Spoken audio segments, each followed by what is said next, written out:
All right, welcome to the Transparency Saturday afternoon. Some of you guys maybe later, some of you guys earlier. I am live to the Transparency.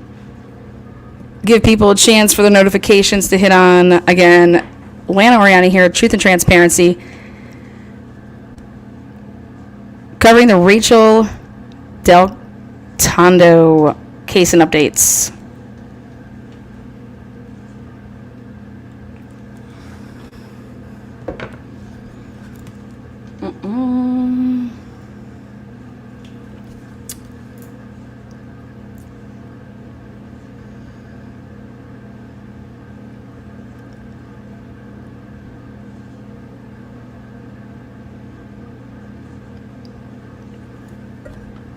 Hello, Tasha. Hello, Callie. Again, welcome to Truth and Transparency. Saturday afternoon. Those of you guys that are doing chores, put me in your earbuds.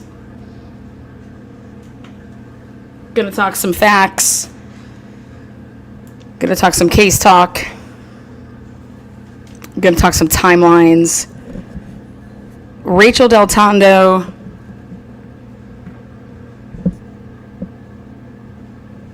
Beautiful young lady out of Aliquippa, Pennsylvania. Actually, the reason for me ever getting involved with Aliquippa right here, the Unsolved homicide.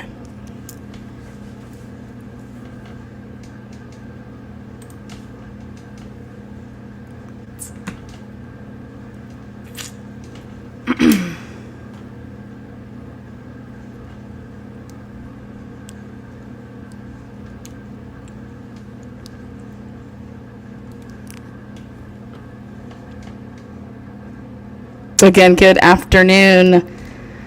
Saturday, a lot of hubbies out there watching football. Throw your earbuds in, listen along, act like you're cheering on your team.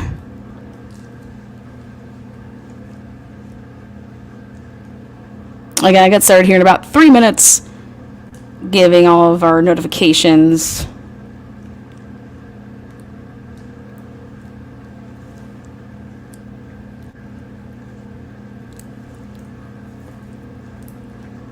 This morning, those of you guys that joined in got to hear Jamie Brown's post-conviction relief petition. If you didn't get a chance to catch that live, if you didn't get a chance to catch it, you can catch it. It's still available.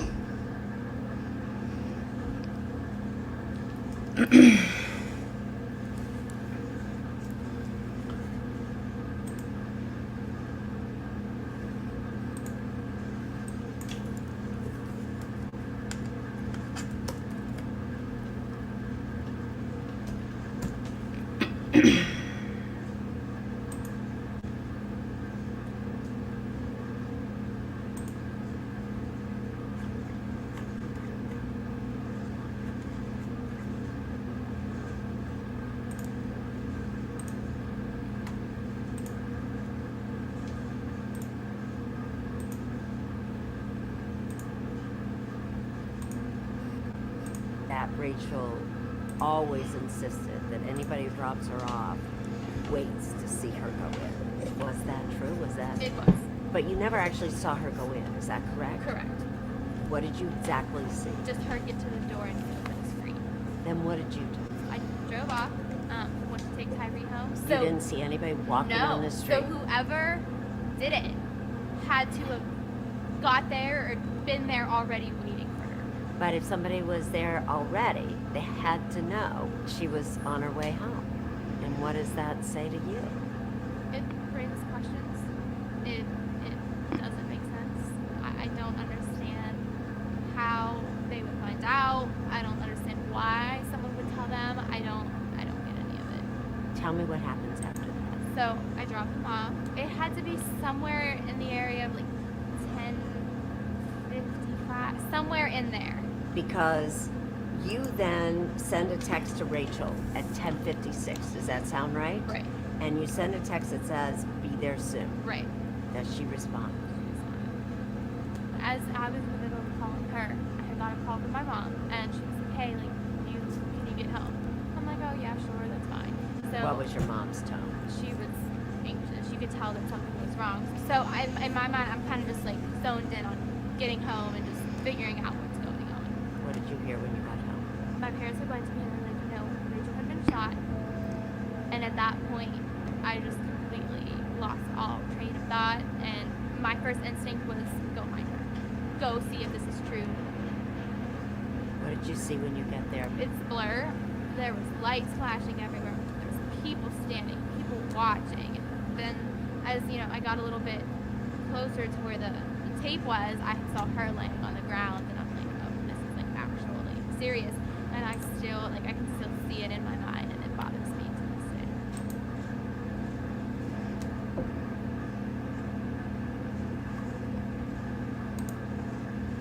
Okay, guys, a couple of facts that we're going to talk about real quick. Just from that, those of you guys just joining in, this update is on Rachael DelTondo, beautiful school teacher, murdered on or at the bottom of her parents' driveway. Her childhood home that she had grew up in was still living in. And you just saw a clip from the 48 hours. Rachael was murdered on Mother's Day night. Who you have just seen there in that clip is Lauren Watkins. And I'm going to restart it here because I just want to point out a couple things. What was her mood that day on Mother's Day? She was completely normal, full of life, fun, bubbly, laughing, joking, nothing. Okay, what was her mood like that day? Something that I want to point out is that Rachael was actually in a different city that weekend. Rachael was not actually supposed to be in Aliquippa. She was not supposed to be there. She was actually not in that city. She was somewhere else that weekend, but because it was Mother's Day, like I said, she was not supposed to come back until actually not even that day on Sunday. But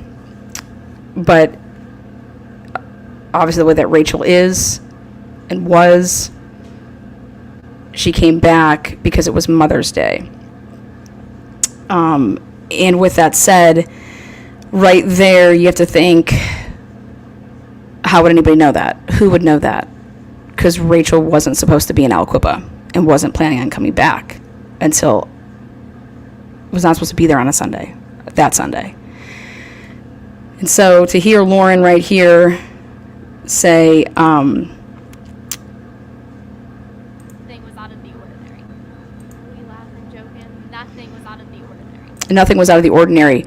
I think that something that would be important would be to mention that, well, that she had just arrived back from being out of town and that she actually wasn't supposed to be, here.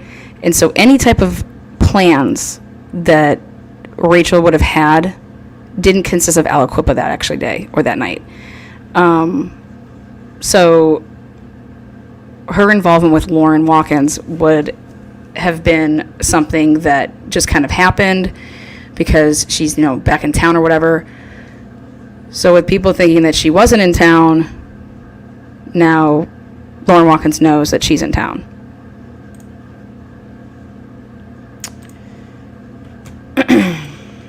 I've heard that Rachael always insisted that anybody who drops her off waits to see her go in. Was that true? Was that? It was. Okay, so she says that right here, and it's kind of important, so we're going to point it out. Rachael was scared. Rachael was scared that somebody was following her, that the police were following her, that her ex-fiance had people following her, the police were following her. This is, she had made this known to the police department, as well as to a journalist writer who is part of this 48 hours by the name of John Paul. And Lauren is being interviewed here, and she's saying that she would always wait until Rachel would go in. Well, what are the odds that on the night of Rachel's murder that she didn't wait till Rachel went in the house to leave? But you never actually saw her go in, is that correct? Correct. What did you exactly see? Just her get to the door and go to the street. Then what did you do? I drove off, went to take Tyree home. You didn't see anybody walking on the street? So whoever did it had to have got there or been there already waiting for her. But if somebody was there already, they had to know she was on her way home. And what does that say to you? Okay, so something that I want to mention. I just switched that volume up, so hopefully, is that better volume for you guys? Okay, hopefully that should help with your volume as far as that sound with the YouTube. Okay, so right here, Erin Moriarty just basically asks her and says,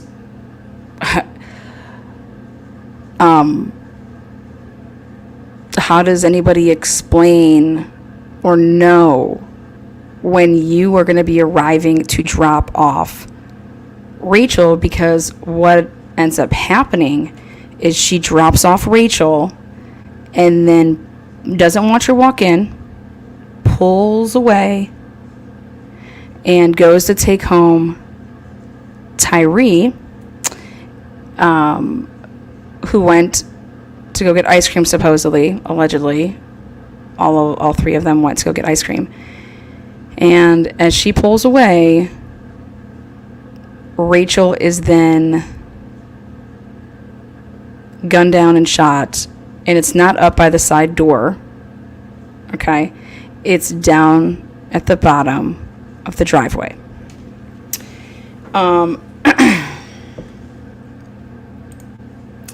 So there's a device that is called 360 Life 360. Anybody that's followed me before has known that that's come up in another case that I've done, where if you have kids and you want to track them, you would have a family circle app. So she has no idea how anybody could know that she was coming home when she was coming home. Well, either A, you were being followed, okay, or B, you had an app on your phone that was connected to your family, of which then that app tells you literally in real time where you're at and when you're there. It raises questions. It doesn't make sense. I don't understand how they would find out. I don't understand why someone would tell them. Right there, she says, I don't know why someone would tell them. Who is them? Why is Lauren referring to the perpetrators of this crime as them versus like he or she? Okay, them. And I have no idea why someone would tell them. I want you guys to hear that again. Understand how they would find out. I don't understand why someone would tell them. I don't get any of it. Tell me what happens after that. So I drop him off. It had to be somewhere in the area of like 10:55, somewhere in there. Because you then send a text to Rachel at 10:56. Is that... Okay, right here I'm going to pause because they don't talk about the text messages that happen prior to the 10:55. Okay, and I'm just trying to give people a background here, and this is important, and that would be Lauren's driving. Lauren texts Rachel while they're in the car together, okay? And basically saying that I don't know. You could just go for a walk, and I'll come back and get you. Just go for a walk. Why are you having to tell Rachel to go for a walk? Again, that type of a text that happens literally right before she is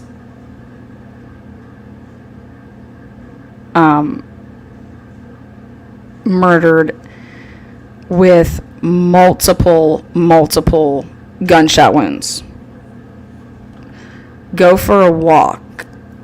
Well, I talked to in my sources that Rachel would never go for a walk. If Rachel was going to go for a walk, first of all, Rachel was scared. She wasn't going to go for a walk by herself.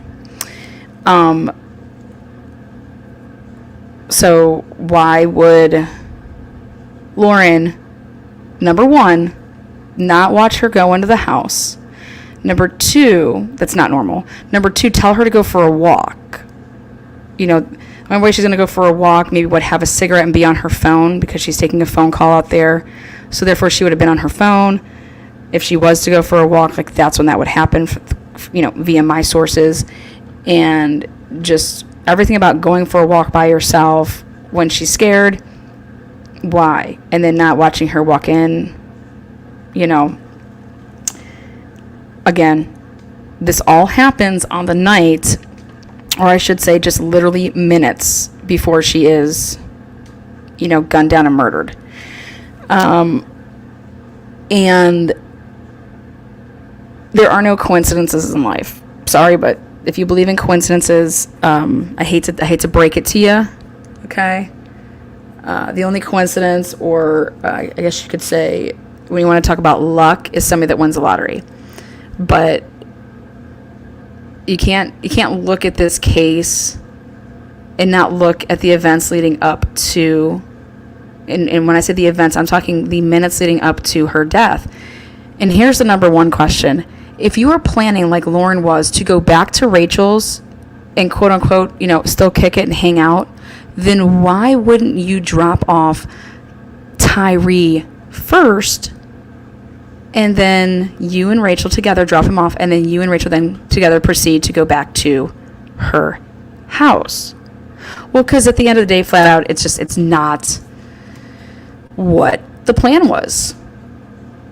I mean, Rachel's not here to talk about what the plan was, but Rachel's phone is. Rachel's phone. And we'll go for a walk, and then I'll come back and get you. I'll come pick you up. We'll go for a walk, and then I'll come back and pick you up. How would you even know where she was if she did go on this walk?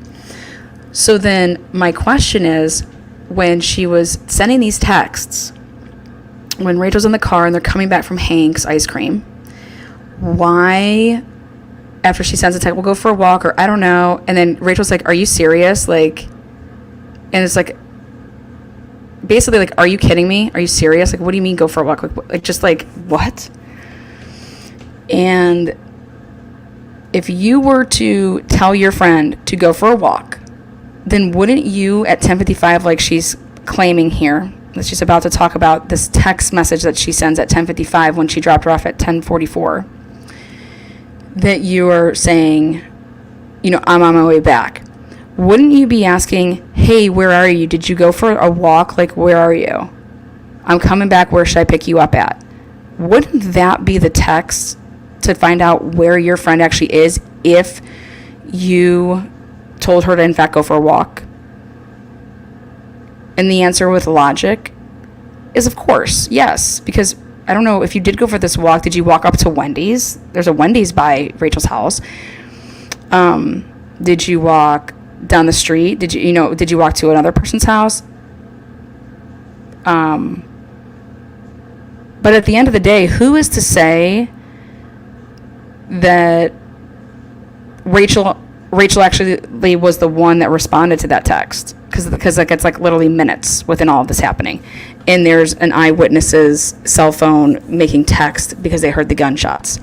But so let's go back to this part about everything to do with Lauren here and her statement right about here.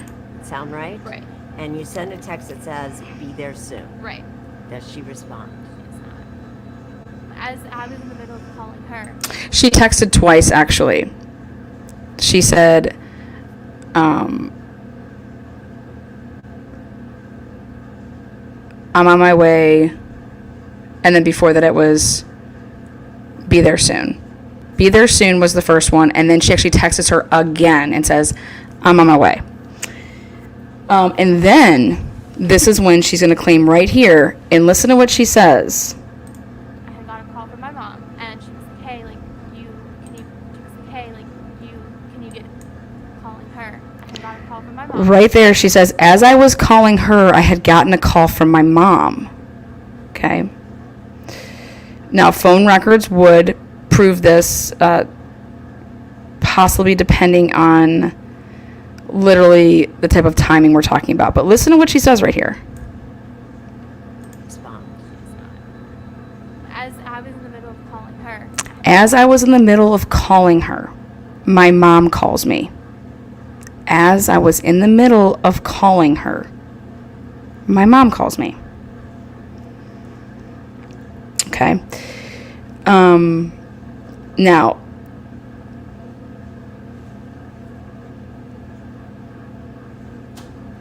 at 11:07, at 11:02, there's all these different timestamps of what's transpiring with this drop off at 11 or at 10:44. Then she goes to Main Street to drop off Tyree. She's there at 10:55, so 11 minutes goes by. Okay. And, she says, be there soon. And then at 11:02 says, on my way. Okay. And then at 11:07 makes a phone call to Rachel. That's the one that goes unanswered because it's after she got the call from her mom to come home. So the 11:07 phone call that she makes to Rachel is because that's when her mom and dad, as she says her parents inform her that Rachel, right here, listen to this. I got a call from my mom, and she was like, "Hey, like, can you get home?" I'm like, "Oh yeah, sure, that's fine." So What was your mom's tone? she was anxious. Now I have a question. Your daughter is with Rachel. Wouldn't you call your daughter and say, oh my God, thank God. Oh my God. Because why wouldn't you think that your daughter could have possibly gotten shot if she was with Rachel and Rachel had been shot? Okay. Why wouldn't you possibly think that there's a chance that your daughter could have been shot? Because she was with Rachel. How that something was wrong. So in my mind, I'm kind of just like zoned in on getting home and just figuring out what's going on. What? Your mom just tells you to get home. You're a 17-year-old girl that's no longer in high school anymore. You're actually in college. And you're out real late on a Sunday. And you're just, doing whatever you want. And your mom calls you and says, you need to get home. You don't say, well, why? What's up? What's going on?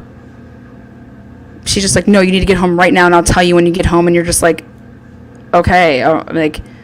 Like that would be kind of like a... But now remind you guys that all these houses are really close together.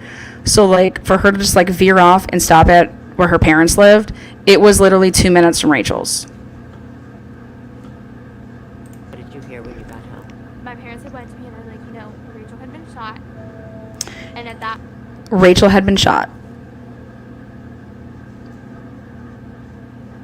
So when she gets home, she finds out that Rachel had been shot from her parents. Okay, and this was at 11:07. 11:07, okay. And how did her parents know that Rachel had been shot? This was prior to 11:07 because 11:07 is the phone call that goes out from Lauren to Rachel that was not answered because obviously Rachel, somebody, murdered her on her parents' driveway. So she sent out 2 text messages. They don't go answered. And then here Lauren's like, what are you talking about? Basically, like, what? I was just with her, and calls her, and no answer. At that point, I just completely lost all train of thought, and my first instinct was go find her. Go see if this is true.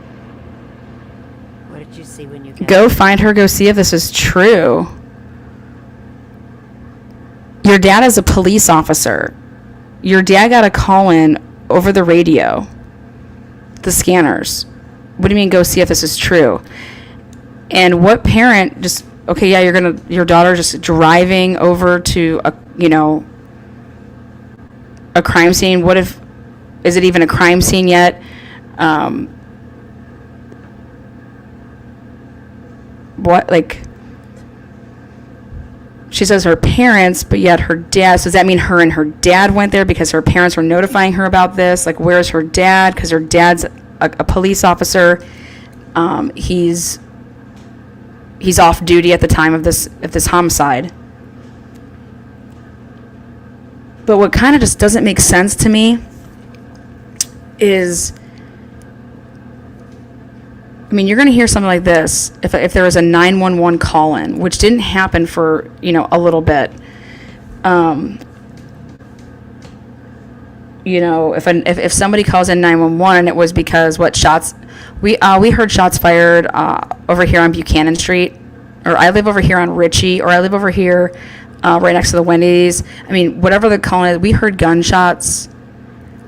I mean, how did her parents know that it was actually Rachael that was shot? How? That quickly. We're talking Rachael's own parents, because of the way that the cars were situated in the driveway, they couldn't see. When they had heard the gunshots, they looked out their windows, okay? They couldn't see Rachael because she was behind the cars that were in the driveway where her body was, okay? They actually didn't know. They weren't the ones that called 911 because they couldn't see anything when they looked out the window. Officer Jim Brown came to the door and knocked on it, and that's when they were told, and also told not to come outside. Wasn't it said that no one heard any shots? That's all questionable. It was really, really dark. Okay, but there is a light, kind of.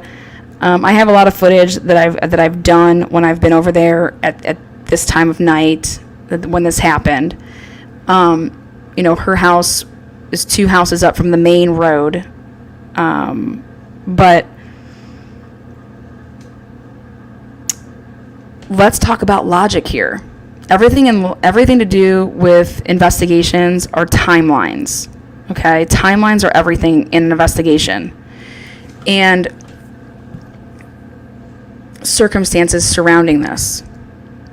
Rachael wasn't even supposed to be back from the city that she was visiting. Then she is back. Then the person doesn't watch her walk in, tells her to go for a walk, and then literally we're talking like 1 minute. How are you pulling away? And within 1 minute, I mean, you're going to hear gunshots. We're talking like 10 to 12 gunshots. Okay? It's a lot of gunshots. It's not like just 1 or 2. Oh, wait, what was that? No, we're talking 10 to 12. I know the exact amount, but I'm not saying. 10 to 12.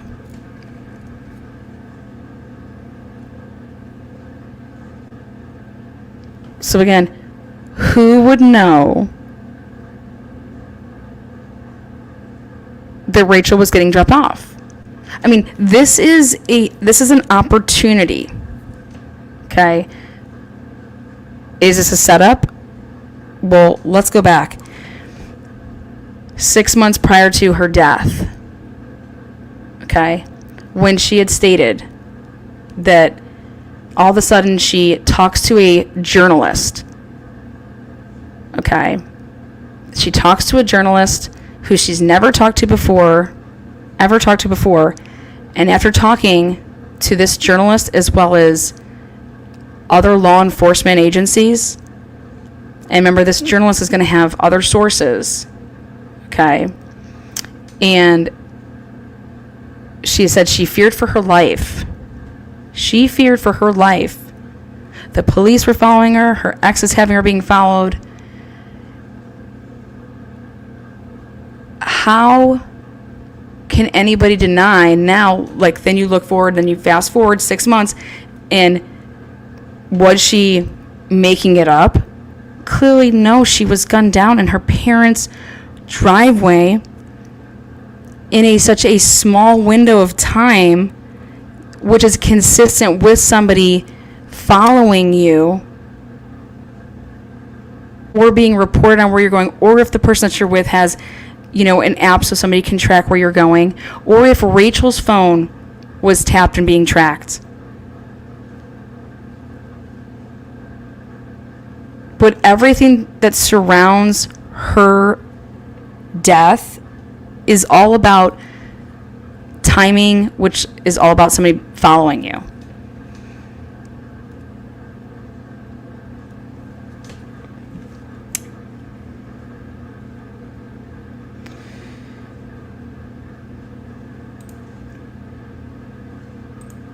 Now, Lauren and her mother, their Facebooks were subpoenaed. They wanted to see the private messages.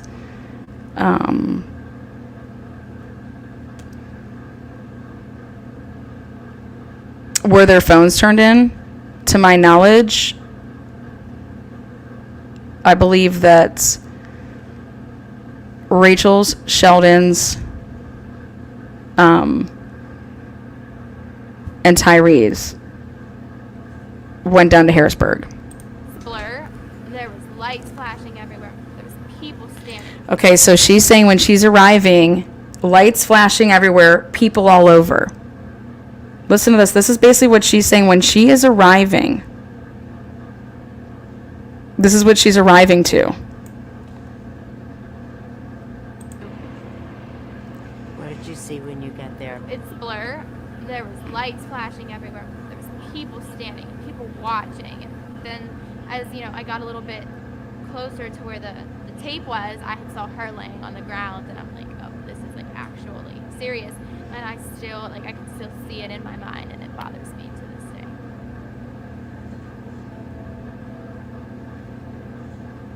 Now, Lauren is currently attending college to obtain her law degree. By the way, this is Rachael DelTondo, 2018 Unsolved Homicide, Aliquippa, Pennsylvania. This is what brought me into the whole Aliquippa picture, because of them wanting to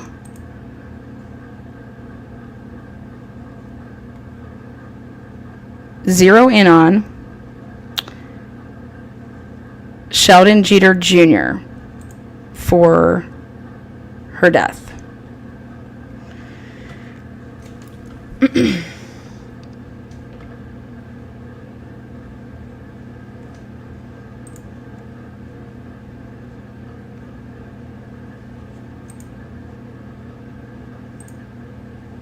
Deadly shooting.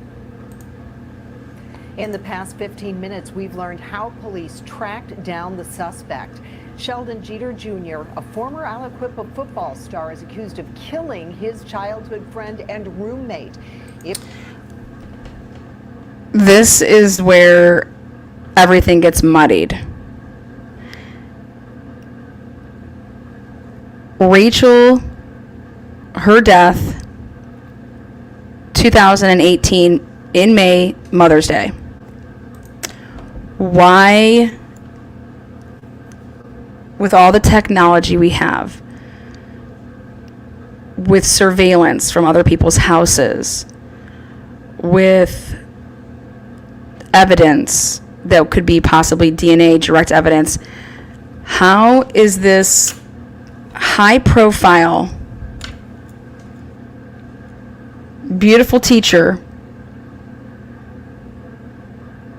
ex-fiance of businessman Frank Atropa, who just 6 months prior to her death was involved with releasing, in part of releasing, according to Joe Percival, who was a police chief at the time, or assistant police chief at the time, giving a police report, an incident report, over to Frank Atropa, and this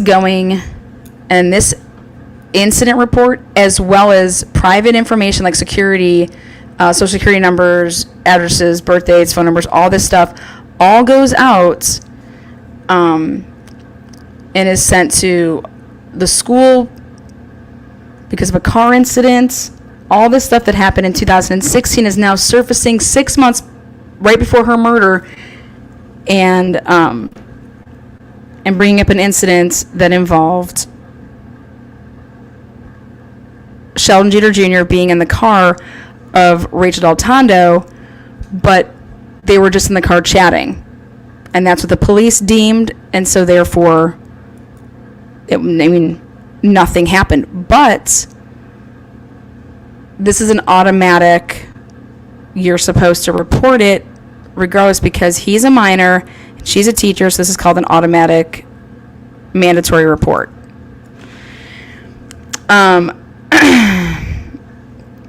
So again, this is how I came to find Aliquippa was the unsolved homicide in 2018 of Rachael DelTondo. I looked into it, and as I looked into it, then boom, you come across this, which remind you, nobody was arrested for Rachel's murder. Nobody has since been arrested from Rachel's murder. But then in 2020, during the pandemic, this report comes out. It was just before midnight on Friday when police found Tyreek Pugh shot to death in the middle of Keel Street in Aliquippa. Jeter told the investigators he was with Pugh earlier that night, but police say his account of the night doesn't add up. And state police say they spotted him when they went to the victim's place. While they were doing And see, all of this information that I'm watching right now is just not true. I mean, when they went to the victim's place, Tyreek Pugh did not live with Sheldon Jeter Jr. He lived with a friend's mom.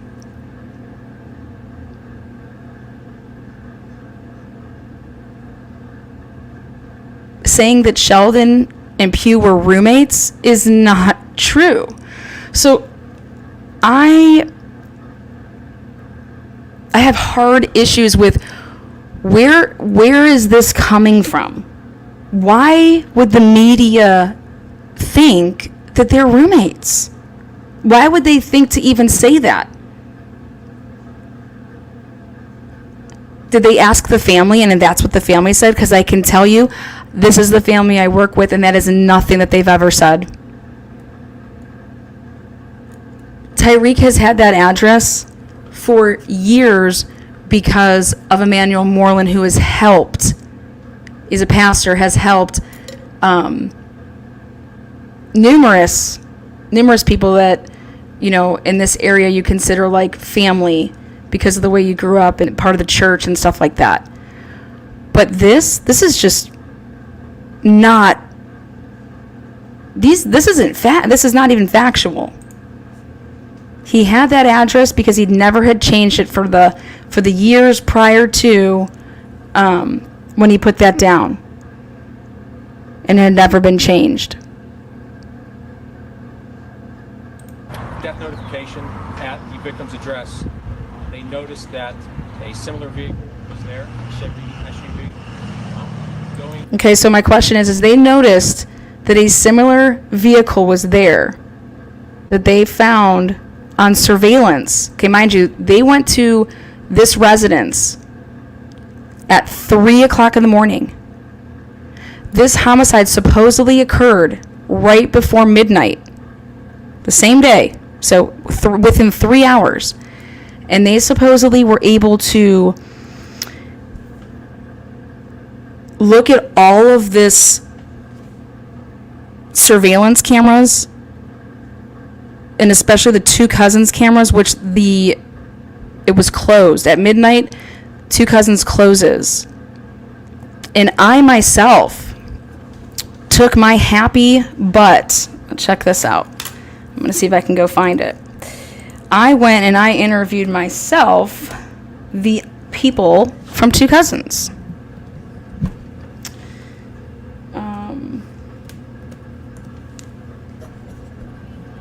Whoa, makes it possible. Boy, oh boy. Let's see if I can get in here. Your channel. Let's go to, where's my videos? Where's my uploads? Let's see. Okay.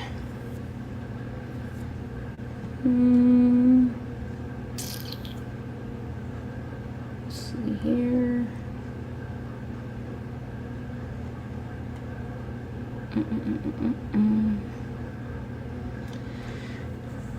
How would I go to, let's see.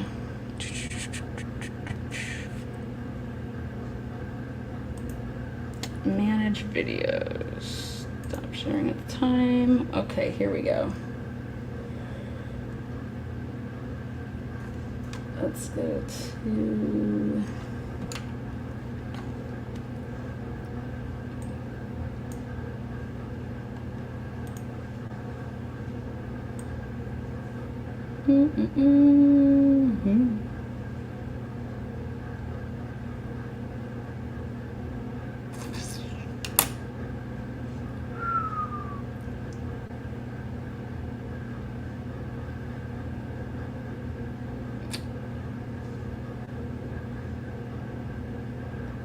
Where is that?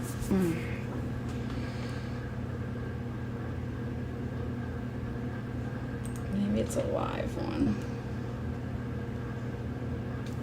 that I made private.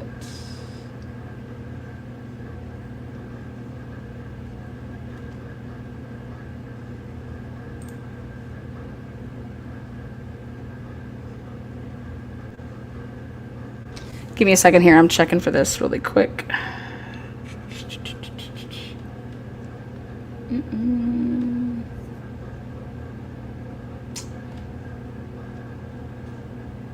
Okay, I think I found it.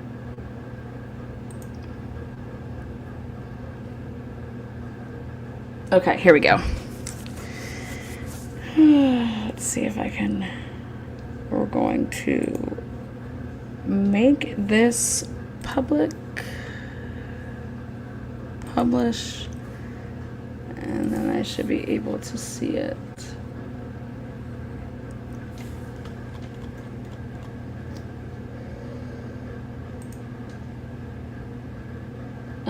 Here we go.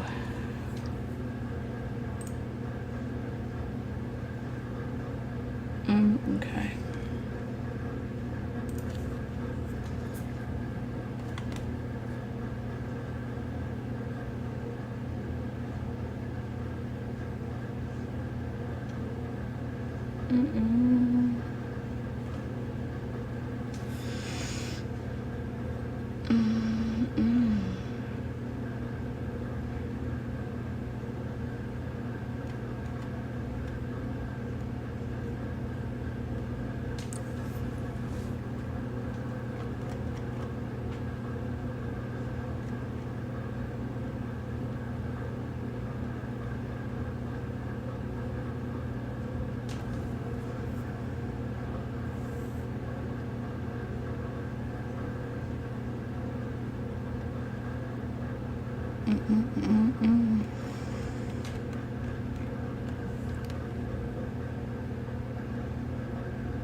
All videos. Here we go. Okay, here we go. Okay, let's see. Back it up, back it up, back it up. Stream. Let me share this.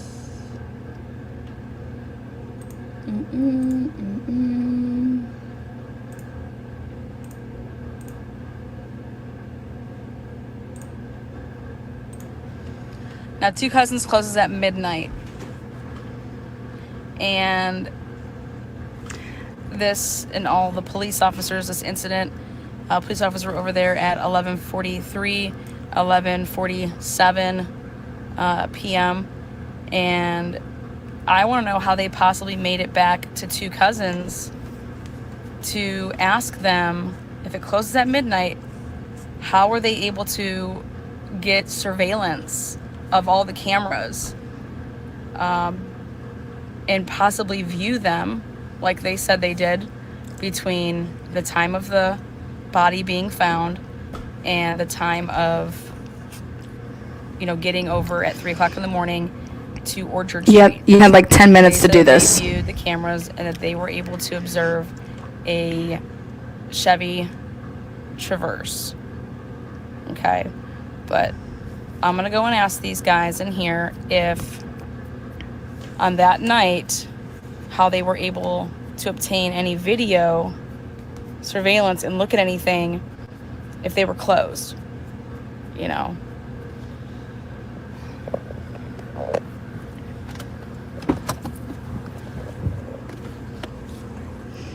Here we go.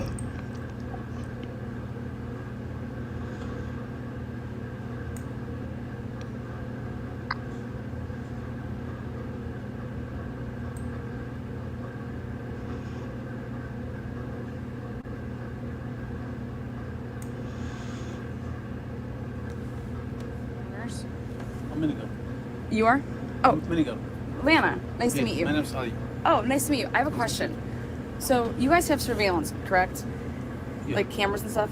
What time do you guys close? Midnight? Midnight. Okay. Do you recall back about a year ago when the murder happened on the hill? Like right here on Keel Street, the murder? Is it the number 5? He's telling me about the number 5 video. What happened? Because, well, it was about a year ago. Did police officers come and talk to you about getting the surveillance? Like, because we used, I think What that day? it was back like in May. Long time. Long time. Yeah, I was just remembering. Do you remember, like, okay, so if you close at midnight, do you live upstairs? Sometimes. So like someone can just knock on the door and be like, hey, can we see your cameras? No, I can't. Nighttime now. Yeah, if you're asleep at midnight, Midnight. do your cameras run past midnight? You know, I think I can't use the camera. If you want any problem, can you call the police? Yeah, no, it was the police that came here. Do you remember when they came here and asked about the murder that happened on Keel Street? Mine? It was, Mine? yeah, May, like, not this past May, the May before. 2020? Yeah, during COVID. Oh, long time. Yeah. I'm just saying, do you remember them ever coming here and asking for your surveillance? Like in the middle of the night, did they ever wake you up in your room? I don't know. I don't remember. You don't remember? Yeah, a long time. I know. Okay, question. Let's talk about this. You wouldn't remember being woken up in the middle of the night, asked for cameras to check this surveillance out?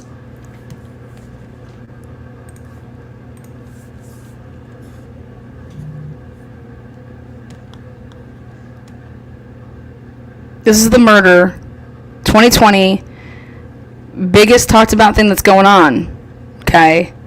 And now remember, police had to come because they said that they looked at this video, surveillance, went through all of this, and they were able to see that it was a Chevy Traverse. Well, guess what? I have the footage, okay? And I'm going to play it. I'm going to play a bunch of footage. And it's not going to be here now and today. It's going to be coming up with stuff. But I'm going to finish this out.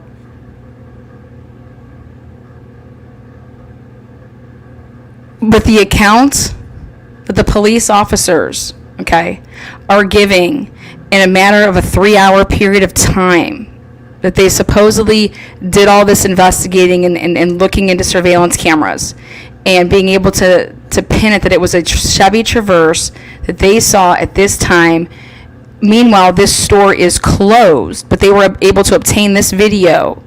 Okay, wake somebody up, tell them to open up their store, if he was even upstairs at the time, because he doesn't always stay there.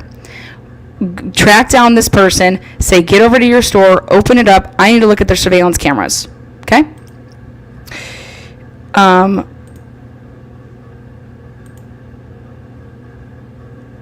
So here we go. No, right? 1 year. I didn't realize, oh my gosh, how many cameras do you have? That's awesome. 16. 16 cameras. Oh, I've never seen a setup like that. Okay. But once your store closes, you can't come and knock at the door and be like, hey, can I get your surveillance and look at it? Or if they were the police, if I got the police to come after midnight due to an incident. They said they came here, you know, after store was closed and was able Police to... is coming midnight? Yeah, but it was closed. Like your guys' store was closed. Oh, what happened? There was a murder. I don't remember this. Long time, maybe. I know, right? Oh, here, go ahead, love. Almost 2 years. I know, right? Yeah.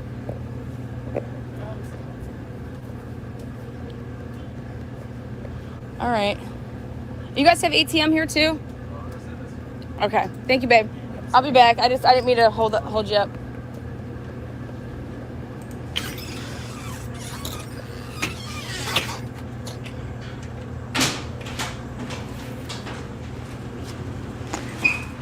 Whoop, whoop. Okay. So, now,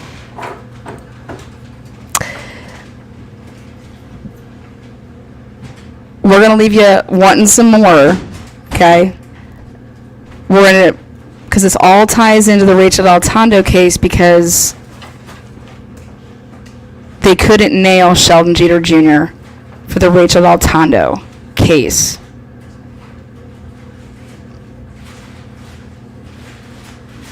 So how could they get Sheldon for the Rachael DelTondo case? Sheldon Jeter Jr. has no criminal history. None. Until he was picked up for this 2020 homicide in May. Almost 2 years to the date of the anniversary of Rachel's death. So we're going to pick up a lot of this, but wanted to bring people back to Rachel's case. Still think about Rachael. Rachael is getting justice for her is no different than seeing, innocent people not, them being freed because they are innocent. They've been wrongfully convicted. I have numerous evidence that over the course of the time, here you can see through Sunset Secrets, if you follow along with the podcast that releases a new episode every Sunday at 9 with a live follow-up on Tuesdays. But I'll be breaking down more and more with live specials as it pertains to the Rachael DelTondo case. But this type of going and getting surveillance immediately and doing all this stuff, is that what they did for Rachael? Did they go knocking on everybody's door and grabbing their Ring surveillance? And the answer is, who knows? But there are so many unsolved homicides in Beaver County and in Aliquippa that they were able to put handcuffs on Sheldon Jeter Jr. within less than 24 hours. They didn't even do an investigation. Now, we'll see you back here. Be kind to one another. Be kind in chat, love. And yes, Callie said it best. I know you were watching, JP. Aren't you a journalist? Why did it take someone who is not even a local to uncover this? Well, Callie, because I'm the shoes. Did he understand me? Did he understand the police? How about that one? Did he understand the police? Or did they really not need his surveillance camera and they just acted like that's where they got it? Because they were actually following Sheldon Jeter Jr. Like they always follow Sheldon Jeter Jr. There's a lot more to share. justice for Rachel, and hashtag Sheldon was set up, free Jamie Brown, Aliquippa, Pennsylvania. You got somebody in your corner, and the corner is truth. This isn't about, I'm trying to be right or anything like that. This is about facts, evidence, and if the evidence was there to convict certain people, even if it would be Sheldon, so be it. But you got to do it the right way, and you got to do it with legit evidence, and that's just not what's happening in Beaver County or Aliquippa.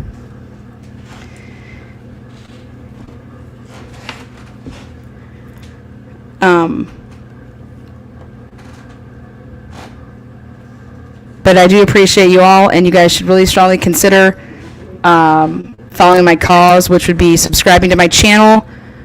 Consider becoming a member, which goes to, all the PIing involved, all the research involved, saving up money to be able to get more technology needed to be able to do certain things, being able to get expert witnesses. When families don't have money, expert witnesses cost a shit ton of money to testify at trials. And the last thing that these lawyers want to do is take away from their money to put it to an expert witness. And that was evident and clear in the Sheldon Jeter Jr. case with the Tyreek Pugh homicide.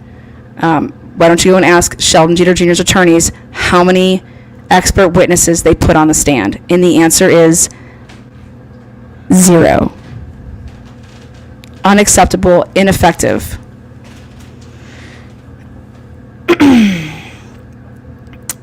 What happened with Frank's attorney contacting you? Frank's attorney never sent me anything. So I guess, I don't know, maybe she wanted to ask me out on a date and she got scared. Not sure. But I don't know if, same thing with Frank, but I know that they wanted me to go to Pittsburgh, and I declined driving to Pittsburgh. They could drive to Ohio if they want, or like I offered them a Zoom meeting, but haven't heard back. But like I said, I got a lot on my plate though. I don't have time to play piddle pushing around, but wish you guys the best Saturday. My Buckeyes are off, but my Browns play tomorrow. Go Browns. Woo, woo. Again, love you guys. I got a special guest coming up this weekend. You're going to hear from the mother of Sheldon Jeter Jr., Del Flanagan. We're going to talk about the case. We're going to talk about life, before even having kids. We're going to talk about Aliquippa. We're going to talk about the defamation that is going on with other YouTube channels trying to bash the nonprofit, trying to bash these families. We're going to take viewer questions. It's definitely an exclusive interview that you do not want to miss. Sheldon Jeter Jr.'s mom in an exclusive interview. So, you guys take care. Yeah, that was funny. LOL, chickened out. Drive to Pittsburgh in this sketchy club. Yeah, I'm good on the club. But yes, Mama 3, it is going to be great. Nothing but the facts here. And please, if you are afraid to come forward and write in live chat, you're welcome to email me at any time. Please stay safe. And the email is, you can do you can do Lana at fightforafamily.com. You can do truth, transparency with the number 3 at Gmail. There's a lot of ways to reach out. You can go to Lana Oriani on Facebook, inside of my DMs. Please, no nudes. Please. And yes, hashtag, you're damn right, there is a new beaver in town. You guys take care. Good night. I should say good evening. Good afternoon. Be kind to one another. Curly J, I'm so glad that you're sticking around. Definitely hit that subscribe button and become a member. I like your vibe. Hopefully you're not a troll. Hopefully you're not pretending. Again, take care, guys. Everybody have a good rest of your Saturday. A Wrinkle in Crime. Love the name. Love it. Again, take care.